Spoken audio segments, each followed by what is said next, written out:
This is the second half of the video for section 3.2, and it deals with inverse trig functions. Now this is a section where a lot of students get confused, primarily because of the notation. One thing to keep in mind, we've talked about reciprocal functions. These are not the same thing as an inverse function. Since trig functions are ratios, are fractions to begin with, the reciprocal just simply means that you flip the ratio over. The inverse, on the other hand, is when you are trying to find the angle given the trig ratio. So this is working backwards. So far we've been given an angle and we want to find the trig ratio, that fraction or decimal. What happens if you have that ratio, you've gone out and measured two of the sides of the triangle, and you want to work backwards and find that angle? This is where the inverse trig functions come into play. This is not reciprocal functions. Inverse and reciprocal are not the same thing. A reciprocal is a type of inverse, but there are multiple types of inverses. You've dealt with them along the way. Subtraction is the inverse to addition. Division is the inverse to multiplication. Square root is the inverse to squaring. You've dealt with all of these inverses in the past, and now we are learning another one. It's just that the notation in this case, which you can see here, is going to have that -1 exponent. Since the -1 is on a function sign and not a number, it means that it is an inverse. When the -1 exponent is on a number, it means it's a reciprocal. So since it's on a function sign, it means inverse. So one thing to keep in mind for this chapter, we're only going to deal with angles between 0 and 90. We'll talk about angles greater than 90, between 90 and 360 in the next chapter. So if, for instance, we want to find the angle theta, and we are told that the ratio for sine of theta is 0.4321, then in our calculator, we would type in sine inverse. So we would hit second and then sine to get our sine inverse, and we would type in 0.4321. And we would hit enter, and this tells us that our angle was 25.6 degrees. So you see that here, 25.6 degrees. So in order to find an angle, we use inverse operations, inverse trig functions, on the given ratio, decimal, fraction, whatever we're given, to find an angle. So suppose we want to find theta when cosine is 0.1463. We want to round to the nearest tenth of a degree. So in this case, theta is going to be the inverse of cosine is cosine inverse, and this is 0.1463. Now, something to point out real quick before we go to the calculator is that this textbook actually uses some of the older notation as well, which is the arc cosine. So once in a while you may see them use this instead, arc cosine of 0.1463.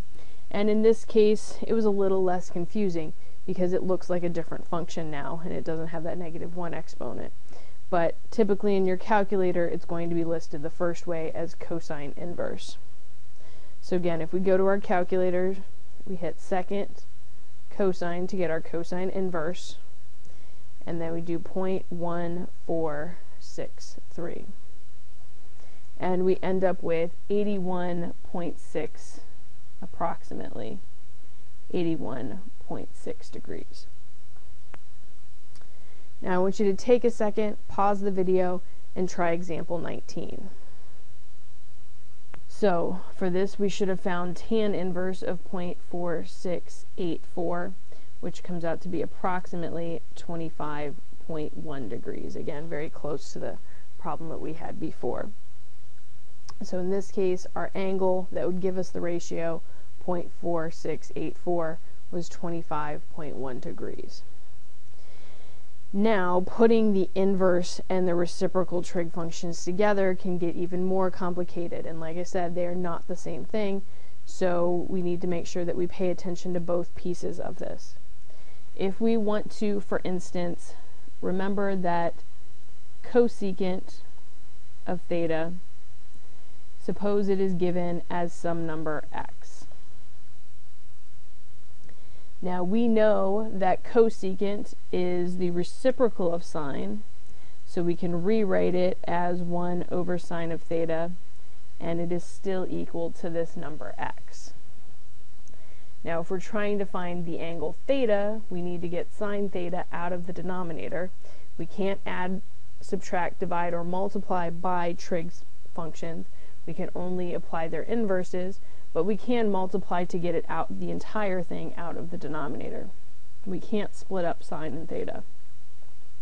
So we're going to multiply both sides of this by sine of theta, and we end up with 1 is equal to x times the sine of theta. Now again, we're still trying to find theta, so we are going to divide both sides by x,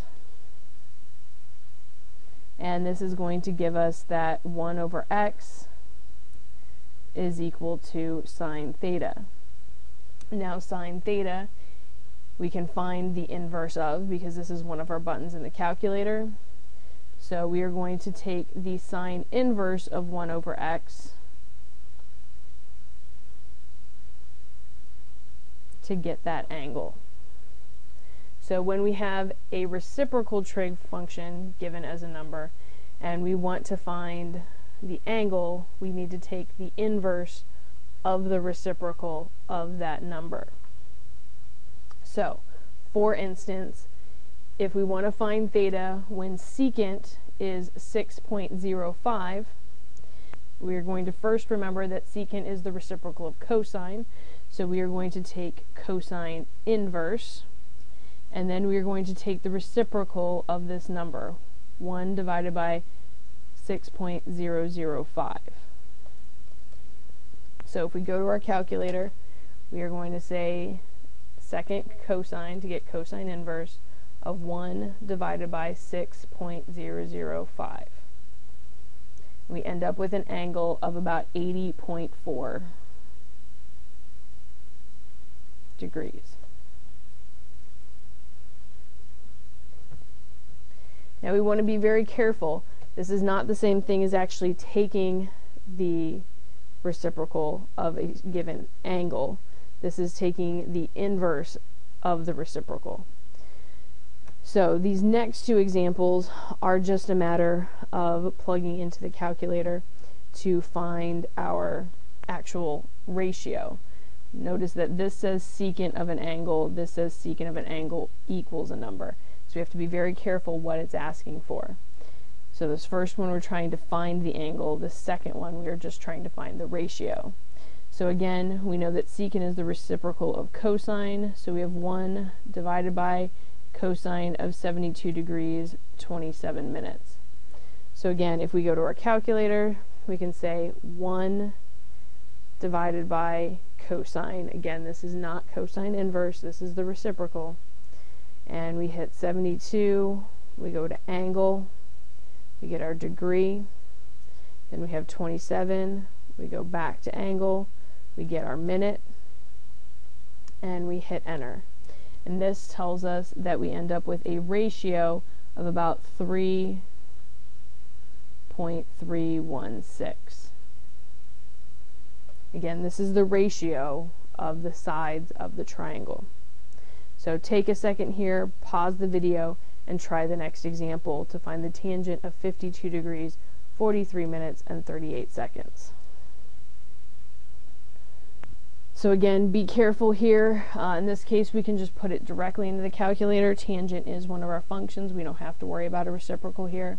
And again, remember that the seconds is above the plus sign if you're looking at a TI-83. So in this case, we end up with the tangent of 52 degrees, 43 minutes, and 38 seconds to be 1.314. And again, this is the ratio when we are looking at that angle. This is the ratio of the opposite to the adjacent sides. We have a few final examples here, and I want you to pause the video and see if you can find the angles. So this is working backwards. This is using the inverse. Anytime you see this phrase, find theta, you know that you're going to have to use an inverse. So pause the video now and find these two angles. So with this first example, you just have to simply do sine inverse. And then you want to again use that button, that DMS button, to get back to degree, minute, seconds. And you should end up with 58 degrees, 49 minutes, and 34 seconds. For example 24, you'd have to do tan inverse of the reciprocal because this was cotangent. And you end up with 12.511, or 12 degrees, 30 minutes, and 41 seconds. So this concludes the video for section 3.2. Please go online now and complete your homework for this section.